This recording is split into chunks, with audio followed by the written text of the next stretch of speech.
आइए प्यारे दोस्तों, आज आपको सोनी और महिवाल की कहानी सुनाते हैं, कैसे उनकी मोहब्बत का दर्दनाक अंजाम हुआ। अगर आपको कहानी पसंद आए तो आपने इसको सब्सक्राइब लाजमी करें।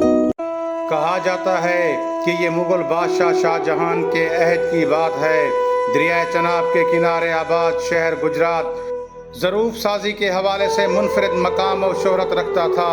दरियाओं के किनारों पर चिकनी मिट्टी की वाफिर मिकदार ने ज़रूफ साजों को हमेशा अपने इर्द गिर्द ही रखा। इस दौर में गुजरात के एक ज़रूफ साज कुम्हार अब्दुल्ला अल मारूफ तल्ला की कूजागरी का डंका खूब बजता था। इसके फ़नी कमालात की बदौलत इसकी शोहरत दूर दूर तक फैली हुई थी और वो शहर का दौलतमंद कारोबारी शख्स था। शोहरत और दौलत के साथ साथ कुदरत ने इसे एक खूबसूरत बेटी से भी नवाज रखा था। इसका नाम ही सोनी था। वो नाम ही की सोनी नहीं थी बल्कि पुरकशिश हुस्न और जमाल का पैकर थी। इसकी खूबसूरती के चर्चे भी ज़बान ज़दे आम थे। इसी ज़माने में उज़्बेकिस्तान के शहर बलख बुखारा में एक ताजिर मिर्ज़ा अली नामी बहुत दौलतमंद था। इसके पास सब कुछ था लेकिन औलाद की दौलत से महरूम था। एक दरवेश बुजुर्ग की दुआ से इसके घर बेटे की पैदाइश हुई। मन्नत और मुराद के हासिल इस खूबरू बच्चे की परवरिश बड़े नाज और प्यार से की गई। अच्छी तरबियत के सबब ये नौजवान बड़ा हुनरमंद, मुश्ताक, तीर अंदाज और मौसीकी से खसूसी रगबत रखने वाला था। मिर्ज़ा अली अपने बेटे मिर्ज़ा इज़्ज़त बेग को संभाल कर रखता था।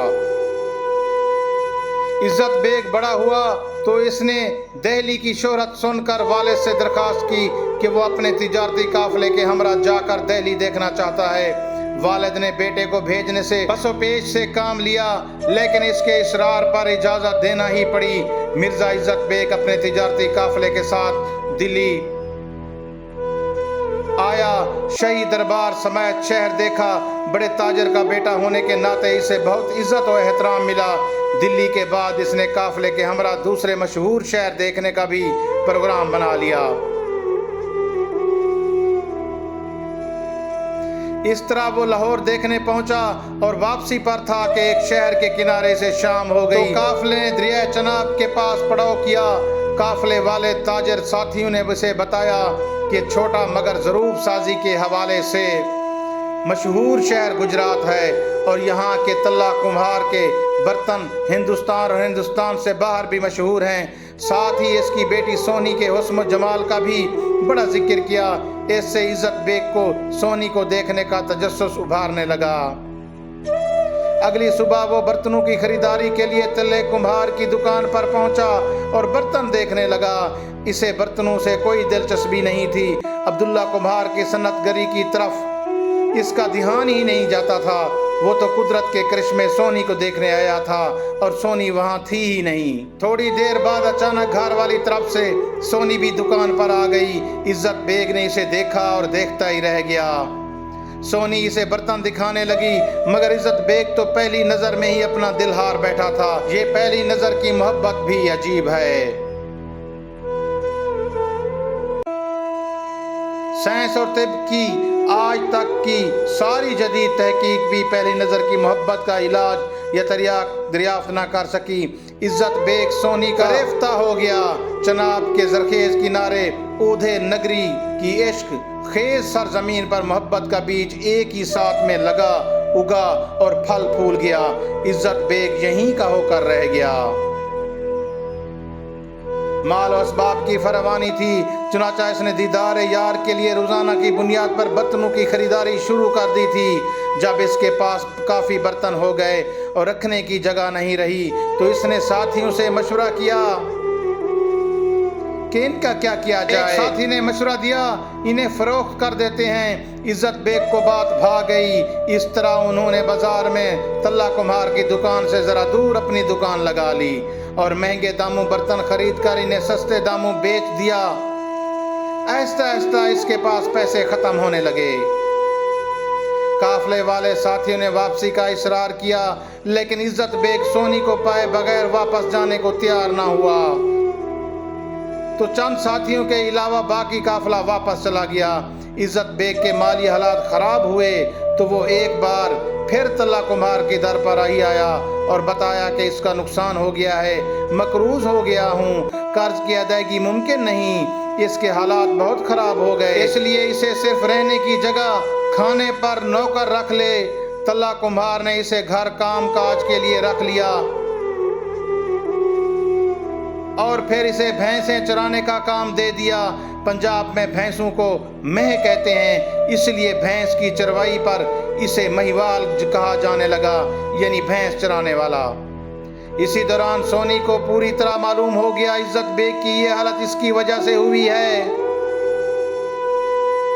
اور اس کی تباہ حالت اور خستگی دیکھ کر بہت رنجیدہ ہوئی اور تڑپ کر رہ گئی۔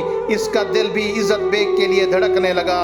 ان کے درمیان ملاقاتوں کے تواتر کی بعض گشت ارد گرد بھی سنائی دی جانے لگی۔ ادھر سے ادھر ہوئی باتیں سونی کے گھر والوں تک پہنچ گئیں تو انہوں نے فوری رد عمل دیتے ہوئے مہیوال کو نوکری سے نکال دیا اور سونی پر بھی سختی کر دی۔ عزت بیگ نوکری سے فارغ ہوا لیکن دل تو وہیں رہ گیا، چنانچہ وہ دریا کے دوسرے کنارے پر فقیر بن کر بیٹھ گیا۔ دوسری طرف مہیوال کے ماں باپ نے آؤ دیکھا نہ تو اور فوری جلال پور جٹا کی طرف دریا کنارے گاؤں راریالہ میں برادری میں سے ایک لڑکا دیکھا اور سونی کا بیاہ منصور بہزاد کی تحقیق کے مطابق سونی کے قزم ڈام سے کر دیا گیا۔ سونی سماجی قدروں کے سامنے بے بس، مرتی کیا نہ کرتی، وہ اپنے دولہے کے ساتھ چلی گئی۔ کہتے ہیں کہ اس کی اللہ سے دعا کی کہ وہ عزت بیگ کی امانت ہے، اس لیے میری حفاظت فرمانا۔ دعا قبول ہوئی اور اس کی شادی ٹوٹ گئی۔ سلسلہ چلتا رہا۔ ایک روز مہیوال معمول کے مطابق آیا تو نحیف اور زخمی لگ رہا تھا۔ اس نے کباب سونی کو دیے تو اس نے کھا کر کہا یہ روز کی مچھلی کی طرح مزیدار نہیں ہے، اور پھر اس کی نکاحت اور خون رسنے کا پوچھا تو معلوم ہوا کہ آج مہیوال کو مچھلی نہیں ملی۔ اس نے اپنی ران سے گوشت کاٹ کر کباب بنا لیے، اس کے لیے لے کر آیا ہے۔ سونی اس انداز محبت دیکھ کر دنگ رہ گئی۔ کہا تمہیں زخمی حالت میں دریا پار نہیں کرنا، کل سے میں تمہیں ملنے آؤں گی۔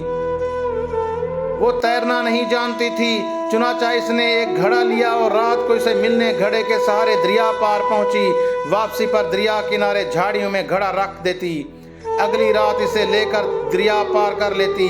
ایک روز اس کی نند جاگ رہی تھی، اس نے سونی کو جاتے دیکھا تو اس کا چپکے سے پیچھا کیا کہ کیا کرتی، کہاں جاتی۔ سب دیکھنے کے بعد اس نے سونی کے خلاف گھناؤنا پلان بنایا۔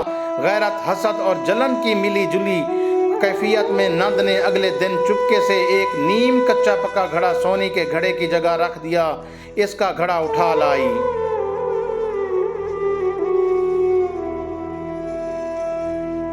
اگلے روز موسم خراب تھا، آسمانی بجلیاں کڑک کڑک کر نند کی سازش کا حال بیان کر رہی تھیں۔ تاریک فضا میں مہیب بادل نند کی چال کی گہرائی بتا رہے تھے، لیکن کیا کہنے، محبت اندھی ہی نہیں بہری بھی ہوتی ہے، دل والوں کو چین نہیں آتا۔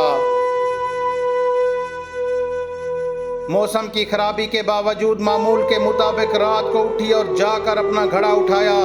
اسے شک ہوا کہ یہ گھڑا وہ نہیں ہے، لیکن تاریکی اور بے قراری کے باعث وہ جلدی گھڑے کو لے کر ماہی سے ملنے دریا میں کود گئی۔ ابھی تھوڑی دور ہی گئی تھی، اسے گھڑے پگھلنے کا احساس ہونے لگا۔ اب دریا کی تیز لہریں اسے بہانے لگیں تو اس نے زور سے مہیوال کو آوازیں دینا شروع کر دیں۔ مہیوال نے کچھ انتظار کیا لیکن سونی نہ پہنچی، اور اس کو بچانے کے لیے سونی پکارتے دریا کی تلاطم خیز موجوں میں کود گیا۔ اس کے بعد کیا ہوا، کیسے ہوا، یہ سب کون کہے اور کون سنے۔ دریا کی بہتی موجوں کا رزق ہو کر دونوں امر ہو گئے۔